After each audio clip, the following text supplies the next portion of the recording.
What's up, YouTube? I'm Nariah Chapik. It is 12:39 in the morning, Friday morning, which means it is another day for Pour Another Packers podcast. I'm going to change things up a little bit this week. I'm going to try a new segment, kind of fill it out a little bit, see how many views I get, see how much feedback I get. I'm going to call it Clips, Pour Another Packers podcast Clips. We're going to be showing a couple clips throughout this week with locker interviews and coaches interviews. I'll commentate on them, kind of give you a little bit of feedback on what I think is actually being discussed and some of my insight. And without that, you wouldn't have anything else to watch on Friday. I didn't mean to say without that. Without further ado, let's pour ourselves another Packers podcast.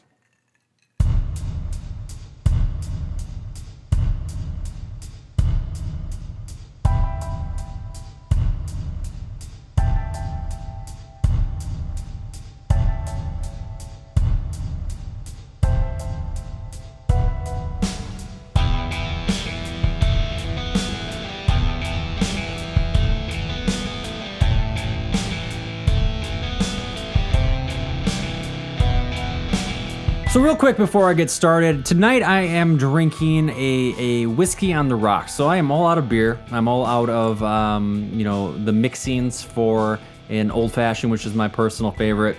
I have this pecan whiskey that sounds as disgusting as you probably imagine it does. I don't know how much that's picking up on the microphone, but about a year ago I was up in Hayward, Wisconsin, looking to get something to mix. I'm a Red Steak fan, so Red Steak and Coke is another go-to of mine. But I couldn't find it, so I got this. I thought I would mix it with Sprite. Turns out that it's absolutely awful. It's been sitting in my cupboard for about a year, a little over a year, and it still doesn't taste good. But I dedicated this show to you guys. I dedicated this show to having a beverage that I drink throughout the show. And I didn't want to let you down, so I'm drinking this. I'm starting to feel it. This isn't my first recording, by the way, and let's just start talking about some of the topics here. So clip number one is all about Josh Jones. He was a big headline throughout the offseason. Obviously, he did not show up to those voluntary OTAs, and they finally had a chance to sit down with him in the locker room, talk to him, maybe hear a little bit about why he was not participating, and this is what he had to say. Obviously, the OTAs were voluntary. Pretty much everybody else was here. What was your reason for staying away?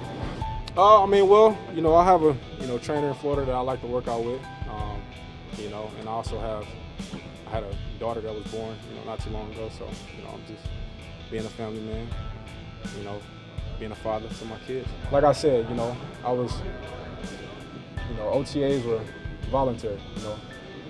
What does the word voluntary mean in the dictionary? A decision to do it or something like that. But is there any backfiring for missing that? The loss backfire? of rest, according to NFLPA rules, you can't. There is no what harm can be done for missing. I'm just wondering if not coming to voluntary work. The inability to compete for a job. Compete. I've been competing since day one. I got here. Y'all remember that? Y'all was out here at OTAs my rookie year. Y'all was in training camp my rookie year, correct? Am I right? So watching that interview with Josh Jones, my BS meter was absolutely off the charts. For this guy to say that the reason he did not attend OTAs was because he wanted to spend some time with his family.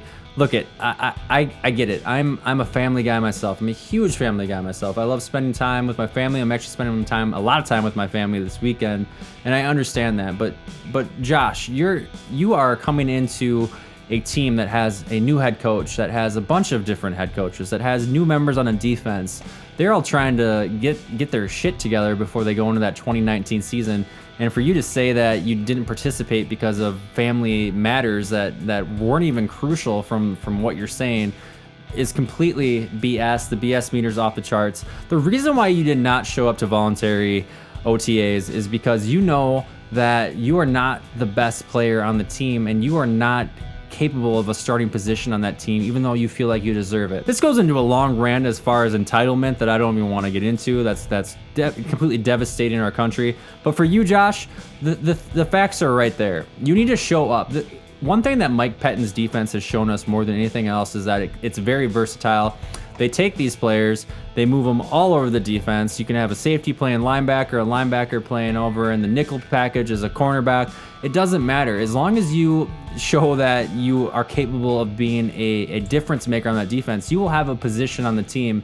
And Josh wants to hold out. He shows up to mandatory mini camps because he has to be there, quite frankly.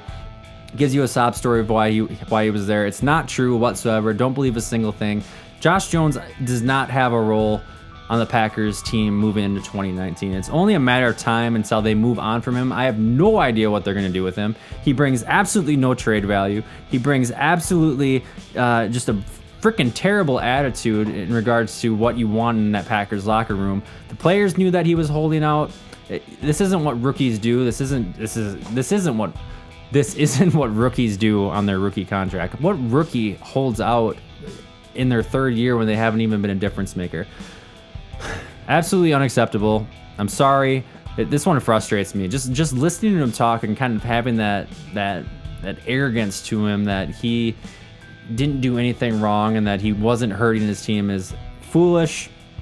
It's a matter of time. It's only a matter of time until he is cut from the team. And it's a disappointing thing. I think that he has great skills. I think he's a fantastic football player. I think he would do wonders on our defense as far as filling in various gaps and holes. They might keep him around. I don't think they will keep him around.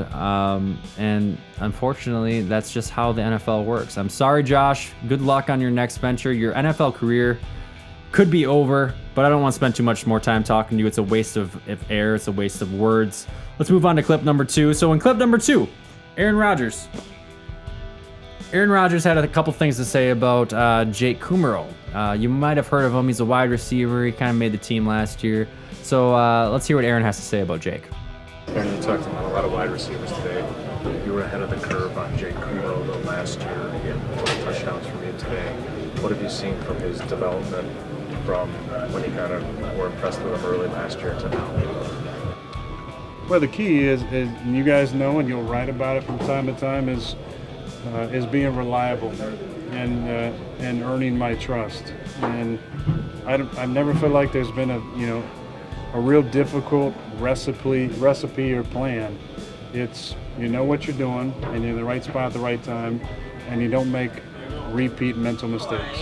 And that is not who Jake Kumerow is. He is an extremely intelligent guy who's in the right place at the right time. He makes contested catches. He makes the plays that are there, and he does little things. Like I'm always applauding in an overt way to let the other guys know this is how you practice. He made a catch. You guys weren't there a couple days ago in the back of the end zone, and he made a supernatural toe drag. It's just something that a lot of guys don't do. They might just 1-2 it real quick and kind of run out the back of the end zone, but he 1-2 toe drag. Just little things like that he does, I think almost innately, that separates him from a guy you might not trust as much, because the guy's going to do it right. He's going to always be in the right spot. He knows what he's doing all the time and what the other guys are doing. And then when he gets a chance to make plays, he makes plays. And he does it in a super classy, understated way. So obviously I'm a big fan of him. I don't think I need to keep going on that. So I talked a lot about this last week in regards to our receivers group, how they performed throughout OTAs. Jake Kumerow kind of fell a little bit behind the wayside as far as someone that stood out. I didn't talk about him a whole lot, quite frankly, because there wasn't a whole lot of news about him, but holy moly, did the news explode this week about Jake Kumerow and what Aaron Rodgers has to say. And quite frankly, when Aaron Rodgers has something to say about a receiver, people listen. I think the coaches hopefully listen. Although they obviously didn't listen about Jordy Nelson and that whole fiasco. But hearing him talk about Jake and all of the things that he does throughout practice, his daily routine, the little things that he focuses on to make himself a standout receiver, to make himself a better player, is really encouraging as far as a Packer fan and as far as probably the coaching staff and anyone else involved on that offensive side of the ball. On my way to work today, I was listening to a podcast from Mark, Wildy and Tausch, and Tauscher went as far as declaring Jake Kumerow as the guy to have the second most receptions on the Packers offense. I'm gonna have to disagree with that. I'll politely disagree with that. He sees Kumerow playing that Cooper Cup role that that they have out in the St. Louis, oh my gosh, the Los Angeles Rams. As kind of that guy that comes across the middle. He's undersized. He's not the breakout, tall receiver that just goes down for bombs. Although Jake, I do see has that playmaking ability. He showed that last year in preseason. But I can't give him the second most receptions on the team. How I particularly see it is obviously Adams is number 1. At number 2, I'm going to see Geronimo Allison getting a lot of receptions this season. At number 3, I'm going to see Jimmy Graham getting a lot of receptions this season. And then that 4th spot is where the wild card and the blurriness begins. Jake Kumerow does have a chance. It all depends on how Matt LaFleur builds this offense and how they utilize their receivers and what their assets are and what the strengths are. You have more talent on that receiver position than what we initially thought. And the more news that continues to come out of OTAs, the more news that continues to come out of this mini camp, is that these receivers are going to surprise people. I don't think defenses are going to know how to cover or what to expect from these receivers, and this could be a huge selling point for our offense, just on maybe an element of surprise. But Jake, absolutely, I believe in you. I love that Aaron Rodgers loves you. When Aaron Rodgers loves you, that gives you a great shot of making that roster. That's got to make people like Jamon Moore a little bit nervous. It's got to make the Trevor Davises of the world a little nervous, because they have currently about 7 receivers on that. 7 receivers that really make a difference on that offense. Whether they keep all 7 of them, I don't believe that is the case. I think they'll keep 6 of them. I think that they'll have 4 tight ends because you got 4 great tight ends. But Jake kind of seems like that lock-in pick. You add in Adams, you add in Allison, you add in Marquez Valdez-Scantling, you add in Equanimeous St. Brown. You're almost full at that point. You are full at that point.